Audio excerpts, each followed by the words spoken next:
CPOV. CertainPOV.com. Before we get started, I just want to give a special thank you and shout out to our podcast network, Certain POV. You can find us and all their other awesome shows at certainpov.com. That's CERTAINPOV.com.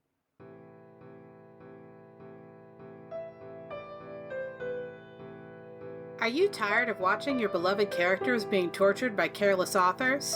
Are you sick of feeling like they could have swapped out all of the painful action and the plot would remain untouched? Subscribe to Books That Burn, the fortnightly book review podcast focusing on fictional depictions of trauma. We assume that the characters' reactions are reasonable and focus on how badly or well they were served by their authors. Join us for our minor character spotlights, main character discussions, and favorite non-traumatic things in the dark books we love. Find us on Spotify, iTunes, Google Play, or wherever you get your podcasts.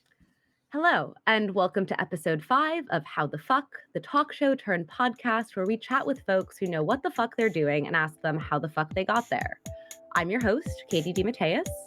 I'm also your host, Ben Martin Mooney. And I'm your thirdliest host, Zek Yalakaya.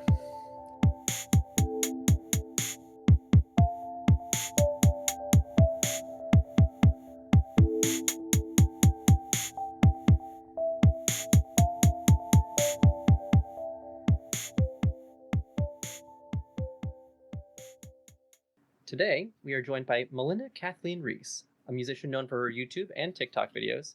Malinda gained popularity through her YouTube channel, Google Translate Sings. Her channel has since garnered millions of views, and she has released her own original music, along with a visual album this past spring. So, Malinda, how the fuck? How the fuck? Dude, fuck if I know. Right? Yeah, I have no idea, man. Like, no. One, thank you guys so much for having me. This is a blast. I love you guys, and I'm very excited to chat with y'all. I'm blowing kisses you can't see because of the delay in visual. Amazing. You'll see some really fast smooches here in a second. Quick smooches in a minute. Yeah, exactly. I love that. And yeah, in terms of how I got to where I am, honestly, I have been lucky enough to be able to kind of follow whatever creative impulses have come my way, and YouTube has always allowed me to do that. General summary, I grew up doing theater and was pursuing a theater degree in college when I went viral on YouTube, and started the channel Google Translate Sings. And when I graduated, I was pursuing that as well as doing like professional theater full time as well. And I had another part-time job at the time too. So it was 3 different jobs at the same time. It was pretty crazy. And then eventually I left my part-time job, and then eventually YouTube got to a place, I started a second channel and started writing original music. And eventually YouTube got to a place where I couldn't sustain doing shows anymore. I was only doing like 1 show a year. And I had also just like played my dream role in 2019. And I was like, oh, I think I can like take a pause now and like age into some of my other dream roles. So I decided to take a pause on theater and pursue YouTube and music full out, moved to New York. The pandemic hit a couple months after. And while we were in pandemic times, sea shanties became a viral thing on TikTok. And I was like, oh, I grew up playing Irish music. This is like a deep part of me as a musician. And people are enjoying stuff that's adjacent to it. That's really cool. Let me start like posting things online so that, people can kind of see the connections and whatnot. And that took off, and suddenly I had a folk music career, and now I'm trying to take my folk music career but apply it to my original music, and allow people to see how all of that has informed the way that I write, the way that I sing, the way that I perform. And so yeah, I'm going on I went on my first tour last year, and I'm going on a big old headline tour across the US in September, where we'll do folk music, we'll do original music, we'll do a lot of singing together. I've been doing a lot of improvised singing with the audience, and it's just been an absolute blast. And so, yeah, that's what I'm prepping for right now. That's amazing. Yeah. And what a better time than 2023 to start, blending different musical styles and genres. I feel like music today that's like freshly coming out is just like blowing the lid on like a specific genre. So that's super awesome. I totally agree with you on that. And there's also just blowing the lid on what people have the capacity to enjoy and like.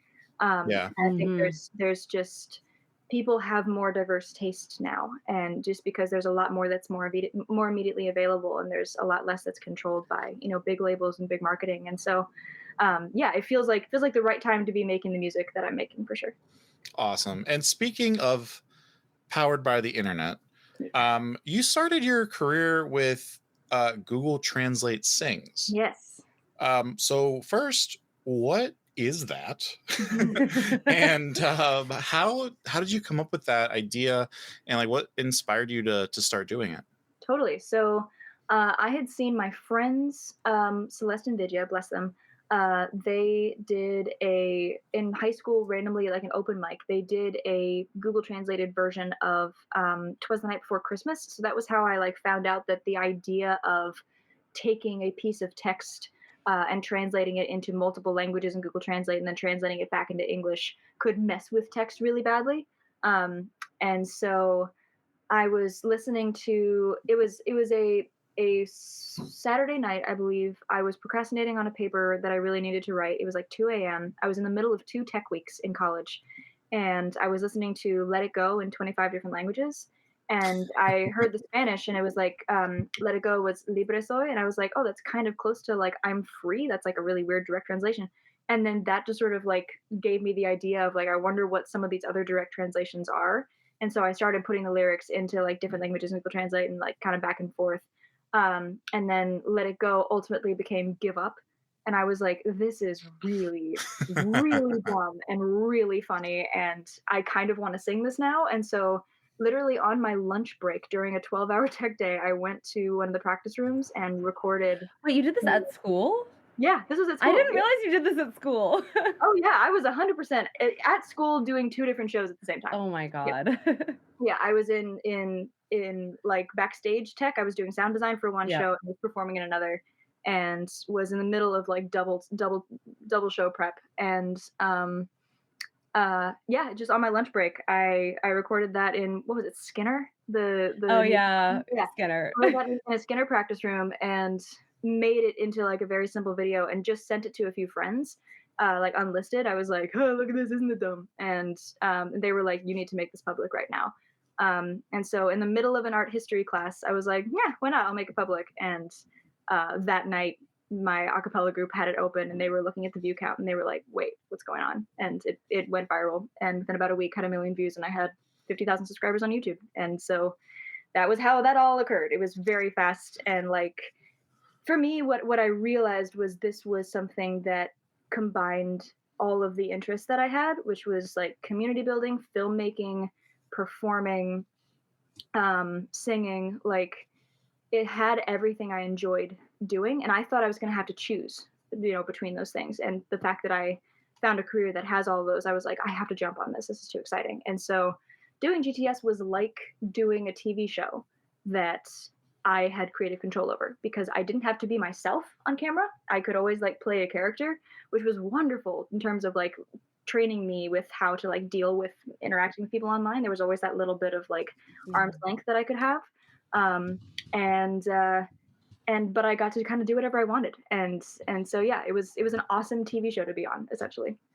I remember we were in class together, and I remember one of our professors, someone in the class mentioned the video, and she pulled it up and she showed it to the entire class. And Malinda was sitting next to me, and she was just like,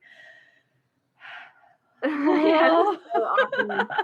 I think I remember that too. It was it might have been, I think it was Kathy that did it. Yeah, that sounds Yeah, right. it sounds like a Kathy thing to That do. sounds like a Kathy thing to do. Such a Kathy thing to So do. Kathy, One of our, Shout one of out our, to Kathy. like, our theater professors. It was Yeah. a lot. It was, yeah, that week was very intense. But I also, my first collaborators on that channel were all my friends from college. Like none of them were influencers. They were just like my buddies where I was like, hey, can you play Aladdin for me? Like, and it just was a good time. It was just like a great way to hang out with my friends for a while. That's awesome. Yeah. So fun. I do kind of want to switch gears because I know that as wonderful as Google Translate has been, you have taken your career in these amazing new directions. Yes. And you've written now quite a bit of original music. So I'm curious, out of all of the songs that you have written, this might be a very hard question to answer, but do you have one that is a favorite song or one that holds a particularly special place in your heart, and why is that? I think "Figured Out" is a song. It's off my new album. Is a song that I see myself singing at pretty much every concert I would like to do in the future. Mm, Like it's just one of those songs that I would love for it to be able to stay on the set list.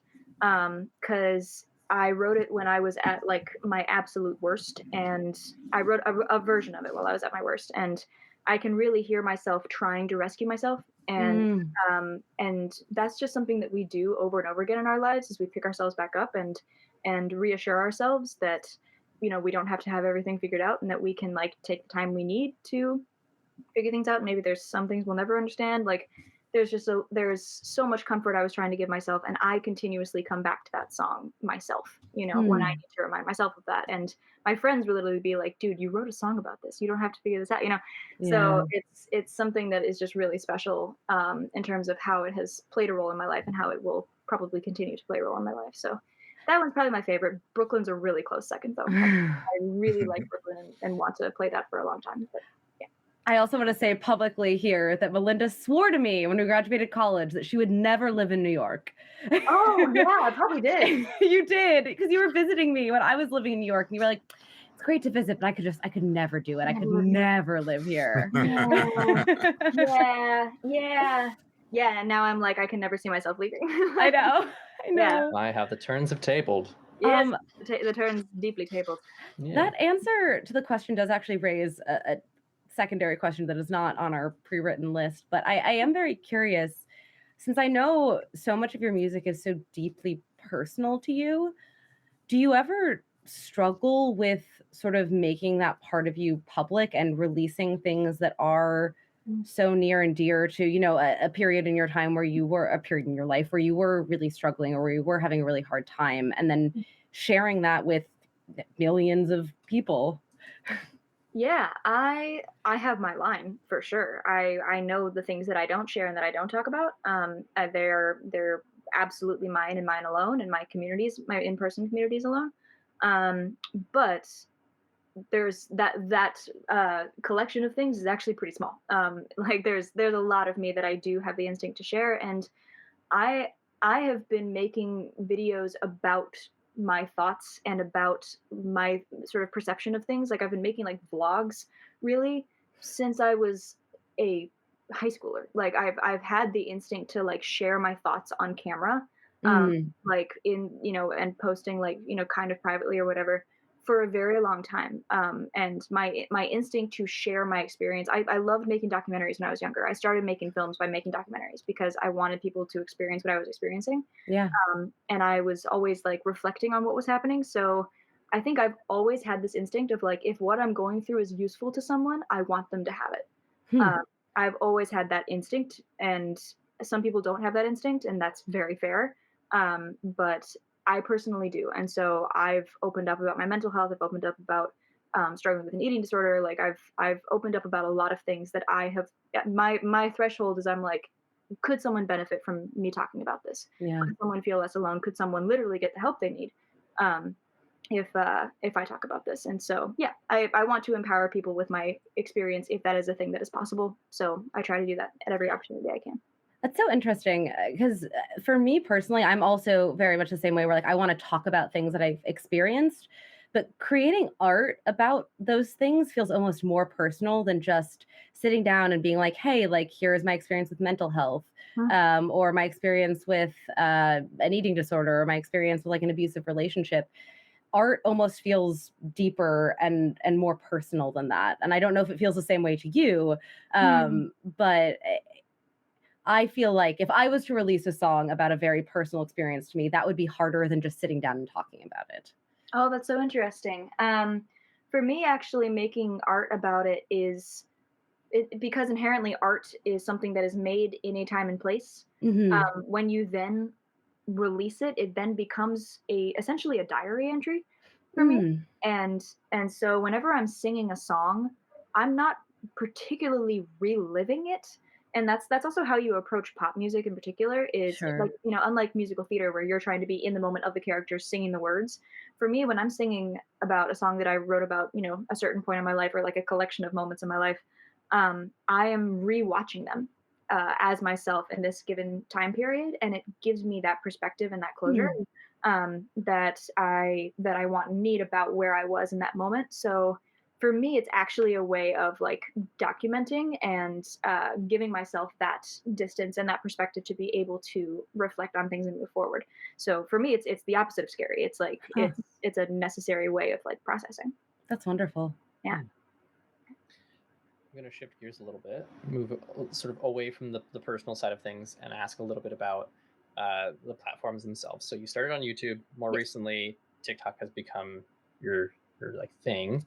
Yes. Exactly. So I wanted to talk a little bit about uh, the challenges that you've faced, how they differ from YouTube to TikTok, and then how you've overcome those challenges, if there are any that are like notable in the way that you've handled them. um, what's funny is I felt like such a grandma coming into TikTok because I had gone through YouTube and we had gone through several different adpocalypses and algorithmic changes and crashes in monetization or anything like that. Like I'd gone through a lot of stuff with YouTube already in sort of the like mid days of YouTube, not early days, but like mid days. And so when things like that would happen on TikTok, and as I was building my career, I just had this consciousness about how that was going to happen that I was very, very, very grateful for. And I feel like has served me pretty well in terms of just being able to ride the waves of the ups and downs of inherently what a platform has to give you. Like your career does like it gains and then it peaks, and a big part of not going on the downtrend is to pivot and to try and figure out what's new that you can provide, like constantly figuring out like what's the new value that you can give to the people that are watching you. um, to be honest, I feel like I have not done a phenomenal job of that on TikTok, and I think TikTok's algorithm is also very inclined to, once you've had your peak moment, to kind of toss you away because you're no longer new and you're no longer useful. So we see a lot of the people that I sort of went viral with in 2021 are having a really, really hard time reaching people right now. And that is because uh, platforms like TikTok and Instagram are running on For You page algorithms now and not following pages, unlike YouTube where we had subscription pages and that sort of thing. So it is really wrecking creators' abilities to create community. And that's something that I'm trying to figure out how to fight against. And I feel so lucky that I was able to build a community, like, from the early days. And I've had people that have like literally grown up with me. And so I feel lucky to have that. I feel like we've done a pretty good job of integrating the people that have found me on TikTok into that, but it's very hard to develop something that is really sustainable with just the current climate of social media. And I know there's a few different platforms that are trying to rectify that, and the Patreon's one of them. And yeah, so I'm interested to see where it goes. I'm in kind of a space right now where I'm just doing what I love and loving what I do, and whatever the numbers are, I yeah, whatever. I'm watching the game. I'm trying to continuously relearn the game, but at a certain point, you can't chase that. And I've chased that before, and it has not yielded a happy me. So yeah, at a certain point, you got to give that up. Whew. Speaking of riding those waves, Mm-hmm. trying to maintain that professional life and also trying to have a personal life. So, Yes. like, what's that like being in the public eye? You know what I mean? I Mm. mean, you're talking to us about, creating this music that is deeply personal and a diary entry to your personal life. Like window open, curtains drawn, people are seeing things. Mhm. So are there things that are like just for you and the people you have relationships with, Yeah. or is that hard to like maintain? There's a lot that's definitely for me and the people that I have relationships with. And it is very difficult for me to break. I feel very uncomfortable with breaking the the boundaries that I have around folks who have found me entirely from online. Like it is tough. It's not a friendship in the like I'm not friends with the people that are, you know, in my on my Patreon or anything like that. But it is a kinship and a friendship of some kind. You know, like the way that we use that word, I think, is just to me very varied. I also use friend in like a Quaker sense, which to me Mm. feels really beautiful and a really wonderful way for me to acknowledge my the people that follow me, um, because it's like I see the inherent goodness in you, and of course there's a structure that's keeping us separate, but like I see that, you know. So I don't want to like negate that connection at all, but I do want to acknowledge the difference. And so I do talk about those differences, and I talk about those boundaries that I have. I actually did a Q&A recently where I had someone I asked like, "What do you guys want to know? Like, what's going on?" And someone asked, "Is there anything we can do to help you feel more comfortable? Because I'm sure, you know, with everything that, like, is there anything we can do to be more respectful to you as an artist? Anything the audience can do to be more respectful to you?" And I was like, I Mhm. love my people. Like, you know, because as long as the internet is get what you give. As long as you express your boundaries and you express like, hey, you know, I love how I'll actually have like new people will be like, hey, do you have a partner, you have a boyfriend, you have a girlfriend?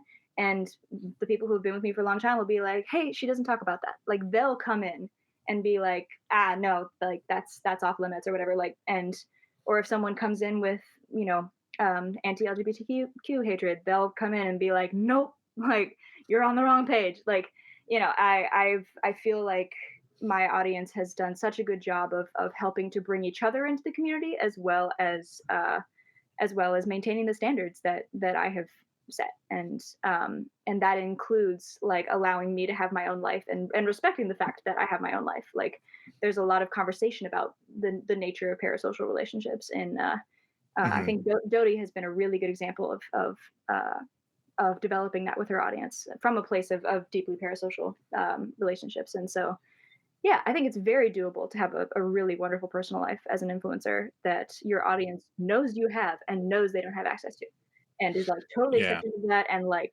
rock on with what we got because it's beautiful, you know, and can be evolved and all that. Yeah. Yeah. I kind of feel like recently there's been a little bit of a trend with creators like setting those boundaries, and I think that is, you know, part of just the internet culture of today too, that, you know, people are less willing to bear all, I guess you could say, like Totally. emotionally with like what they have going on in their lives. Yeah, I'm um definitely less willing than I used to be. yeah, and I think that's healthy. I think it's way healthier. Hmm. And props to you for being able to maintain that, because I'm sure it is not the easiest thing. Totally. And I can see when I've let something go in my audience. Like I had a period where because of I was doing all these videos where I was like singing by candlelight and like looking cute into the camera and having a great time doing it. Um but I got this like weird swath of very creepy comments from men particularly who were like objectifying me and you know marriage proposals and that kind of thing, and Oh boy. I came at people. I was like, "You don't do that. I will block you." And like, this is not this page is not where free speech exists. This is where like speech with consequences exists. Mm. Because like this is my community. I have doors. You know, like this community has a door, and I can lock you from that door. You know, and so you need to know how to behave in that. And objectifying me and you know hypersexualizing me, because I'm just trying to sing folk music is some BS. So like you just don't behave that way. And so and I have since, you know, not had any issues with that. But I mean like, you know, I definitely do, but like I don't notice it as much, and Yeah. people also correct each other really nicely. And so yeah, Mhm. again, you gotta set your boundaries. Yeah. And I can tell when I've let myself down a little bit, and I'm active about correcting that. Yeah. That's I mean it's so important to have boundaries just in your day-to-day personal life with the people around you, Yeah. and then having to sort of translate that into having boundaries with hundreds of thousands of millions of people Mhm. is not an easy task. So I definitely I commend your ability to know who you are, know what your boundaries are, and to be able to keep really true to that. That's really truly impressive. Thank you. I appreciate that. So we talked a bit about Google Translate. We talked a bit about you doing more folk music now. Mhm. What was that transition like? Was it difficult? Did you feel pushback from your audience who loved Google Translate so much? Did you feel like people were super supportive and willing to follow you along to the next part of the journey? Hmm. That's so interesting. Well, I think people saw the writing on the wall that Google Translate was starting to become something I was like not necessarily going to be doing more, because I changed the name of I had this whole like we're going to breathe new life into it that's just not going to come from me moment where we changed the name of it. We brought on this amazing human, Tom McGovern, and we were going to be basically I was going to be training him to like not take over the channel but take over a lot of my responsibilities. And I was hoping to like have a cast of people, and like I was basically trying to pass off the channel as much as I could, so people saw that it was not going to be something that I was going to be as involved in anymore. So I think people were starting to come to terms with that. um, and then literally simultaneously, Tom McGovern and I both went viral for different things at the same time, and we both looked at each other and we were like, "We can't keep this channel up. Like, this just isn't going to happen." And so it was a very mutual decision on our end to be like, we need to do our own thing. And so I had been kind of on my end, I'd been kind of looking for that thing that was going to justify me taking that kind of time away from GTS, because at the time that was like my main source of income.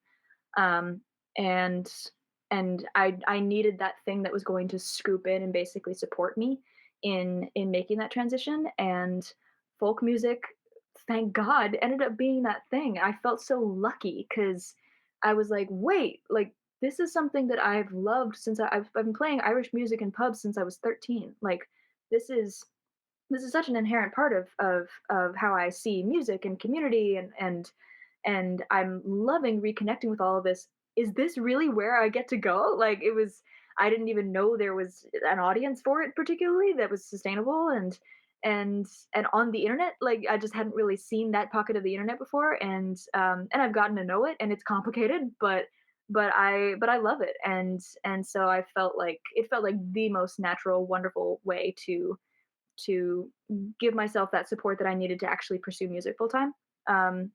And so I I feel like now it was sort of my in to do the music thing, but also it's not going to leave. Like the actual trad folk music stuff, I feel like is going to be around in my artistry forever. It's not like I'm using that to get to just doing original music. It's like it's a stepping stone, but it's also like it's a foundation.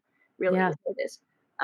And so like every show I do will always have some element of trad, kind of woven in every once in a while. So it's also very fun to like at my visual album premiere, the number of people who were like, I've been following you since day one. And like there's a lot of people who stuck it out, and transitioned over. And so many people like came to my shows last year and was like, this was the first folk show I've ever been to, and I had a blast. Like, you know a lot of people were like, I didn't know I liked Celtic music, and now I do. So I love being able to be people's like gateway drug into that world because they follow me for something else. Like, yeah, I felt very lucky with an audience that was really understanding, and kind of ready to follow me into the new stuff. I think that is actually a positive impact that, for lack of a better word, influencer culture has had, in that people follow people as Yeah. opposed to following shows or channels. I mean, people still do, but there is this connection with individual creators, I think, now that maybe didn't exist 8 or 10 years ago, or 10 or 15 years ago. So you do have that ability. There are people that are like, no, I like Malinda, and Mhm. wherever Malinda goes, I will be there. It's so interesting because I feel like that is totally true, and algorithms have not caught up with that. Like my algorithm would love me to sing "Drunken Sailor" forever. Um, and and and yet everyone else is like, wait, no, she can do other things, it's fine. So there is this weird dichotomy that I feel like the algorithms haven't caught on to, the fact that it's the creators that matter. It's not just what they do and how they do it. And Yeah. so I look forward to a day when they finally figure that one out. I hope they get there. Yeah, eventually, one One day. day, perhaps, maybe. Yeah. Yeah. Yeah. I have If to we're like lucky. retrain mine right now. You just have to repeat Drunken Sailor like once a month or something, just to Yeah. sort of keep things Yeah. going. Exactly. Yeah, that's literally what I do. There you go. Yeah. On the topic of sort of like communities and influencer culture in some ways, there are loads of misconceptions about being a YouTuber, being a TikToker. Are there some that you've run into maybe more often than others that you would like to maybe like address or sort of like dispel the sort of the smoke and mirrors around what it is versus what we see as the end product? I had my financial advisor texted my parents and I because he had found a link that was one of those like net worth sites. He Oh had my God. My dad is listed on one of those and it says he has so much money. And my whole yeah. childhood, I was just like, well, that'd be nice, wouldn't it? Yeah, no, mine was like, she's worth $5 million. And I was like, that No. is so many more zeros than I've ever seen in my life. Yeah, there's a common misconception that that YouTubers and influencers in general are super wealthy.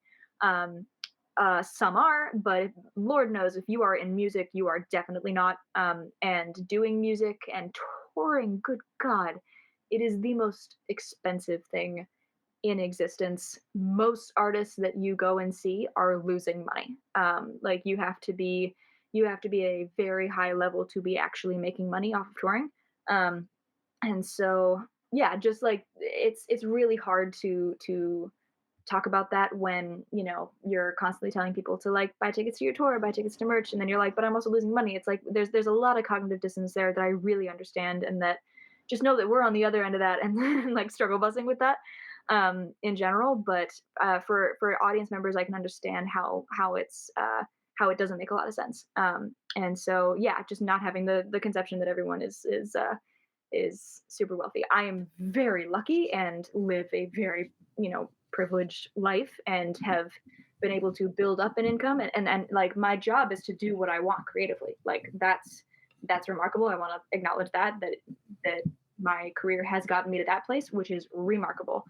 But I don't own an Audi, so there's that. That is the standard of wealth. Do you or do Right. you not own an Audi? Yeah, have you bought an Audi? I feel like a bunch of influencers like 4 years ago were all buying Audis or something like that. Do you remember something like that happening? I also Oh think a God. lot of the Interesting like the super rich influencers are very gimmicky in the way that they make money. It's not necessarily coming in from like YouTube or TikTok. It's coming in from like their weird seminars that they sell tickets to that are incredibly Yeah. expensive or whatever else. Yeah, the sort of side hustles and Yeah. brand deals. Like brand deals was where I made most of my money as a YouTuber. But I don't really do those anymore because my content doesn't lend itself to it. Like music doesn't really lend itself to it that well. I would love to do more. That'd be great. But also brand deals are starting to be devalued a lot. And so it's just kind of it's a weird market to be an influencer right now, particularly if you're starting. Like some people will be like, "How do I start?" And I'm like, well, "I have no idea. I have If no idea." if this is something you're comfortable talking about, and it's totally okay that if you're not, but like where does the majority of your income come from when we're Sure. talking about the breakdown of all the different ways that influencers and creators make money? Yeah, so for me, if I get a brand deal, that's like a nice chunk. And in the past, that's been most of my income. But these days, the two big chunks are streaming and Patreon. Patreon is what allows me to have the creative. They're my label. They allow me to have the creative freedom to do what I want to do. It's nothing dependent on algorithms. It's just like depending on the economy, do people have disposable income that they can use to support an artist, which is something that I am endlessly grateful for and could not survive without. So yeah, streaming, Patreon, and then if I do like an event, then that's like a nice chunk of something if it goes well. And then the YouTube ad revenue is probably the other little chunk. Merch if it's happening. And then yeah, TikTok ad money is a joke. I've heard only awful things about trying to make money on TikTok. Literal joke. Just across the board. They have this. They're doing a couple new programs where you can make more money, but you have to go viral specifically with a very particular type of video. and they're doing some like interesting like brand deal programs on TikTok. It's weird. I don't like it. It's actually creating for a really like not enjoyable user experience on my end, as a user of TikTok, not just a creator. Whatever. I feel like that's something that I hear a lot from people is like, "Oh, if you're super successful on TikTok, you're gonna make a lot of money." And I'm always like, "I don't think Not true. that's how that works at all based on the No. people that I know that have decent sized TikTok followings." Yeah, the Yeah. correlation is not TikTok. It's what are you doing with that, and Yes. how are you taking that momentum and harnessing it into other opportunities to make money, whether that is garnering brand deals, creating a product, starting a business, essentially. And like I don't want to undersell TikTok in terms of like the ability to reach people and to create an audience, although it sounds like that can also be a little hit or miss from what you were saying earlier. Yeah, But sorry, wait, sorry, were you gonna say something? TikTok is an engine, and but Yes. if you don't have wheels and cogs to connect to those wheels, you ain't gonna go forward. An engine on a train track is an engine on a train track. Yes. You know, you got to build the car and the mechanisms to move that train car forward with the engine inside of it is essentially the best metaphor. Yeah. And if you can't build that, then like nothing's gonna happen. Yeah. Yeah. I mean, kind of following up on that, if you were to give some advice then to somebody who wants to, maybe get started in this type of career with like YouTube or TikTok, um, how would you recommend, especially, given what you're talking about here, how would you recommend someone go about that? The first question I would ask people is, do you like making short form or long form content? Do your ideas come in little spurts? Or do you like telling long, consecutive, drawn out stories? And basically, do you want to make the decision between doing long form content on YouTube, and using TikTok, a sort of a summary of those things to get people to watch the longer thing? Or do Mhm. you want to focus on making short form content and then occasionally, creating some kind of long form? Um, for me these days, to be honest, I've really been hammering the short form. Like I've been genuinely enjoying that, and that's just sort of defined how I roll on the platforms these days. I used to be such a long form girl, but yeah, know which one you want to focus on, and then create content like according to that. And in terms of creating like a business structure outside of those, know that you probably won't make decent money until a year to 4 or 5 years after you start. And so just be prepared for that like initial investment of time and money into creating what you want to create. But mostly with short form, like short form is so fun because you can make that for nothing and just throw stuff at the wall, see what sticks. You know, like play. You If know, I was even like newer than like a newborn, what would you like consider like short form versus like a long form kind of a thing? In utero advice. how concise are your ideas? How what kind of stories do you want to tell? Mhm. Do you want to tell stories that get at a point and get people to somewhere relatively quickly, or do you want to be a little bit more experiential? Like, what is the experience that you want your audience to have? Do you want to walk through something with them, and basically like give them the experience that you had, or do you want to summarize your experience in a really beautiful, impactful way? And so for me, I loved doing like long form covers because for me it was about like, hey, let's walk through this song together. Whereas TikTok, it's like, here's this really cool thing where you're gonna be like, ooh, that's nice. It's like, well, yeah, what kind of experience do you want to give your audience? And yeah, TikTok is great in that it just provides a place for you to figure that out, by just posting stuff. I always tell people, I'm like, just press the upload button. There's so many people who just don't press the upload button because they're so perfectionist about it, and I'm like, I've had to beat perfectionism out of me. I'm not a perfectionist at all. I'm quite the opposite. I'm like, I will make really good stuff, but I know that perfect in my head is an unattainable goal. I will continuously work, and on something, and it will never come out. And so I get to 80% perfect and I stop. Hmm. And honestly, just to like kind of wrap that thought, some of the other people that we've had on the show have said that in general, the industry of entertainment at large is trending towards an imperfect presentation anyways. So I think what you're going for there is completely in the realm of like what you probably should be doing right now anyways. So Good to hear, trendsetter. I love it. that's it.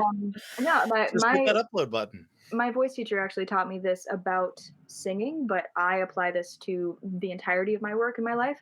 Um, is that I will take something to 80% because for me, 80% is that place of you've worked really hard to get here, but that last 20% is pushing and tension and panic, and desperation. Like you sort of there's this teetering where your desire for something to be good starts to turn negative. And for me, that's in that last 20%. When I'm singing, that manifests as literally vocal tension, and push and struggle, and ultimately doubt and all of that. And I find that actually at singing at 80%, I sound the best I possibly can. Like I literally sound better at less than perfect, and so or less than what's perfect in my mind. Let's put it that way. Less than what's perfect in my brain. And so I live my life that way, basically, where it's like sometimes that last 20% is you wildly overthinking. And maybe don't do that. Hang out at 80%, see how that feels. Take that relaxation and that acceptance into what you do, and that will probably allow you to be able to let go of whatever you're holding on to creatively and just start pressing the upload button. Yeah, that makes a lot of sense to me. So obviously you have this really incredible community of people, and it sounds like your fan base is incredibly supportive, but I'm sure that you experience criticism, negative feedback. It's the internet, of course you do. So what do you do to handle that and not let it affect you? And then do you have any advice for other people who might be in a similar situation who are struggling with getting the feedback of the internet? It depends on the feedback. I've gotten some feedback where I'm like, oh, this is legit, and I should like look at myself. So there's a difference. Like, Yeah. there's people who are going to give incredibly constructive, or not even constructive, but just an interesting take on what you're doing, and that actually has provided a lot of utility for me. So I'm not afraid of that kind of thing. Not, I mean, I'm not afraid of it at all, but I do think that there's a certain humility that you have to have, and a usefulness in allowing yourself to have that humility. So there's that, and then there's people being like, "You're fake," or like, you're not actually Irish." It's like, what? Like things like that, where You don't know your heritage. you don't know your own heritage. Yeah.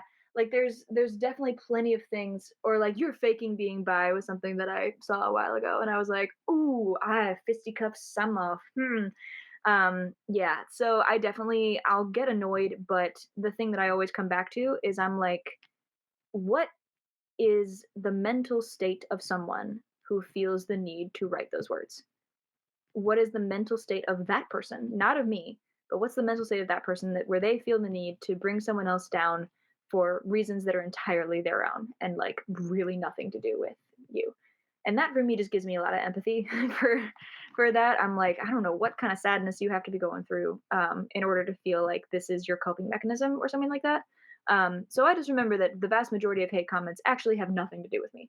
um, and the ones that even the ones that hit at something personal still don't have anything to do with me as a person, and it's everything to do with people's ideas of me and people's interpretations of me that I didn't even lead them to. They led themselves to it. And it's like, if there's an interpretation that someone is leading themselves to, and I feel like I am responsible for like the inaccuracy of that interpretation, I try to take accountability.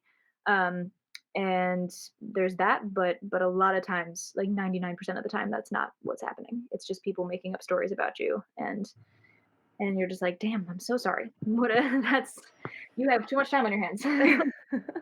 So Taking up a lot of space in your brain for no reason. no reason at all. Yeah, exactly. No, I think so. You sort of touched on the fact that your community will sort of like intercede when people have comments like that and be like, actually, no, we don't do that here. Mhm. And I think you've done a really incredible job of sort of building an engaged and supportive community. How, within the boundaries that you set for yourself, how do you choose to interact with folks, whether it's in comments or sort of generally at concerts, that sort of thing? And then how has this, like, group of people who love the thing that you love to do, love what you create, how has that impacted your trajectory? Mm. Um, I mean, I'm very lucky in that I set an example and people tend to follow. And so yeah, the internet is get what you give. That's always what I tell people. Hmm. It's so get what you give. And so, and I've watched people like put out, slightly negative or snarky stuff, and they get a lot of negative, snarky stuff back. Like even their main core audience is a little negative and snarky with them, and I'm like, that's not a. I don't.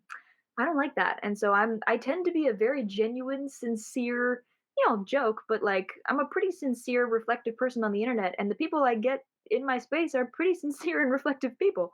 Um, and so yeah, I'm very, very conscious of what I put out, and the example that I am setting. And I literally the other day I had a an idea for walking people through the first drafts of some of my songs that sound nothing like the final versions, and I think that my first drafts are bad. Like I find them hilarious.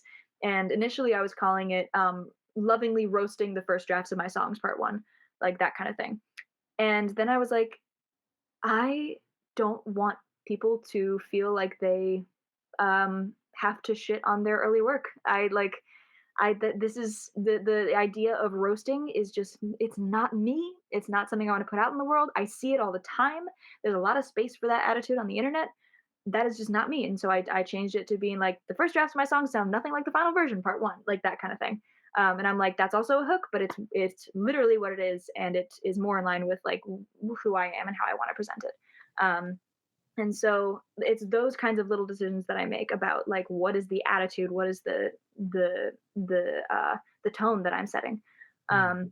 And I had this moment at my premiere where I had all of these other artists with me on stage who had worked on my visual album with me, and I was really nervous that my audience would like not want to ask them questions, or would only ask me questions.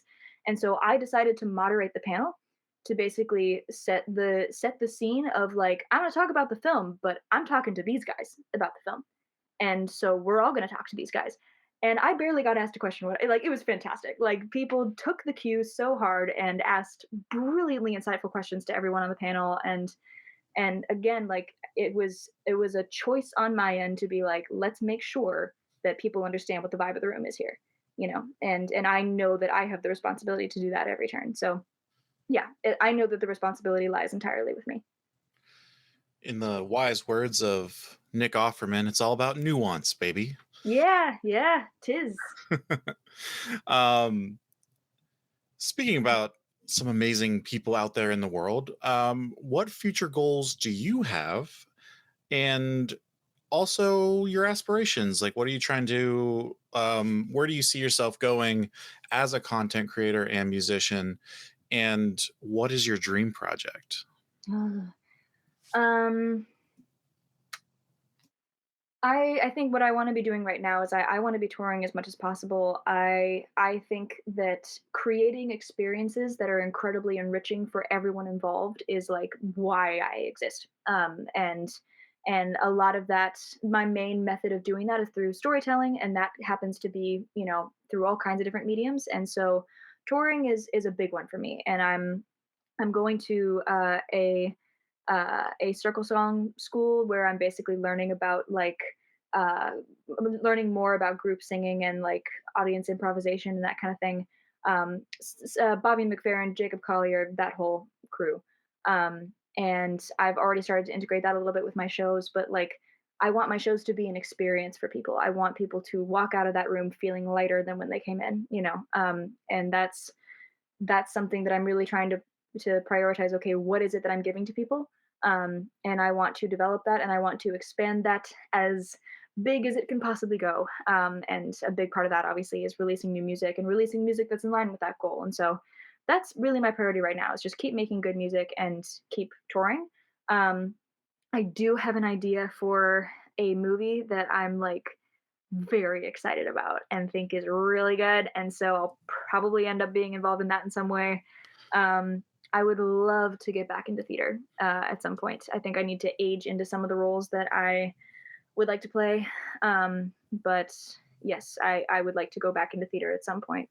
But I think it'll be several years before that happens. I also really want to go back to grad school, potentially. There's a particular program that I have my eye on to basically inform, to like help me understand the kinds of spaces that I'm creating as a creator, and as a musician, as an artist. And I would love to literally study that on a political cognitive science level.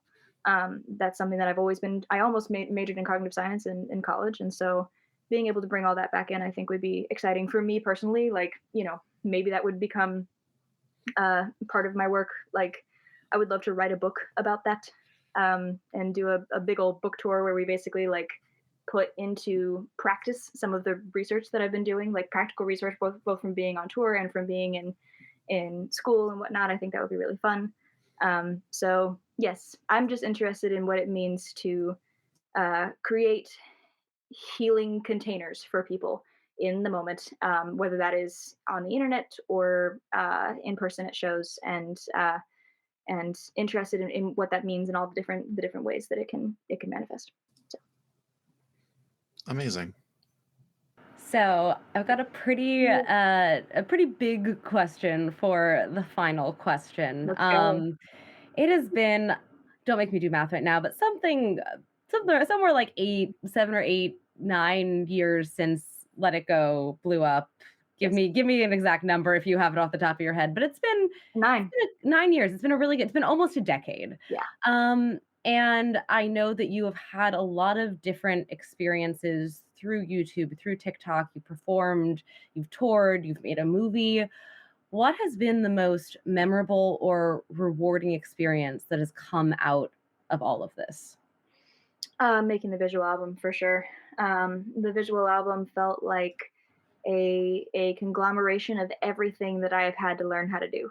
I had to use my like very scrappy YouTuber mentality of like, well, this costume doesn't exist, so I'm gonna sew it. Like, it's that was a very useful thing to have, and obviously as a musician and as a storyteller, as an actor, like, Yeah. and it all happened in the idea for it happened, and then it was done and in movie theaters across the country in about 6 months. Amazing. Which was, incredibly fast and should not have happened that fast, but it occurred. And so because it was so quick, and because it was like, you have trained for this your entire career, and for some reason I didn't doubt myself in making that film at all. I knew what I wanted that film to be, and I knew it was going to be pretty good. Because I was just like, I trust my abilities that I've built up at this point, and trust my instincts as a storyteller and as a director to create something that ultimately I'm incredibly proud of and think is very beautiful. And so, that felt like just felt like graduation, in a lot of ways. And so that's after this, I'm kind of like, oh, what do I do with my life? In a wonderful way, in a very expansive, beautiful way. Well, maybe that just means it's time for the next chapter. It is. That's 100% where I'm at right now. I'm very much turning all kinds of pages and walking into something else to figure out exactly what that is. That's so wonderful. And it has truly been, on a personal note, really lovely to watch you grow as an artist and see how far you have come in really being able to take the reins and create things that are really authentic to you. And yeah, I'm very proud of you. Thank you. I'm proud of you too. Look, like I'm literally on your built Twitch live stream. It's been so fun to watch you to develop your own career as a creator and to participate in that. It's really special. Wow. From eating popcorn on the floor of our oh my god, no, we're not talking about that. very drunk watching The Nutcracker. Yeah, yeah. The podcast. I love it. Oh gosh, yeah, yeah. We were trying to drink every time they did an arabesque, and that Ooh. ended very badly for both Very of poorly. us. Very, very poorly. So, Malinda, is there anything that you'd like to plug before we sign off? I would love to. So you can find me on TikTok at Malinda Music, Malinda Music. You can find me on YouTube at youtube.com/Malinda. I'm also on Instagram and Facebook if anyone still uses Facebook. And my visual album is going to be available to stream on a couple different platforms that I cannot talk about yet, but if you find my YouTube channel, you'll figure out where it is. So yeah, stay tuned to my social media to find out when that release is happening. I'm very excited. Well, Malinda, thank you so much for being here. It is an absolute joy every time that I get to chat to you, whether it is on a live stream or just on the phone or in person. I appreciate you as a human very much. Thank you, darling. Back at you. Right back at you. And until next time, I am Katie. I'm Ben. And I'm Zeki. And this has been How the Fuck.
Hey, Nerf herders. You sure you want to go with that? Hey, everyone. There we go. More inviting. Have you ever had a movie that you really wanted to love, but something holds you back? Or one that you did love in spite of a flaw? Well, I'm Case Aiken. And I'm Sam Alisea. And on Another Pass, we sit down with cool guests to look at movies that we find fascinating. But flawed. And we try to imagine what could have been done when they were made to give them that little push. We're not experts. We just believe in criticism. Constructive criticism. Sure. So come take another pass at some movies with us. And every now and then, we can celebrate movies that did it on their own, too. You can find us at certainpov.com or wherever you get your podcasts. Pass it on.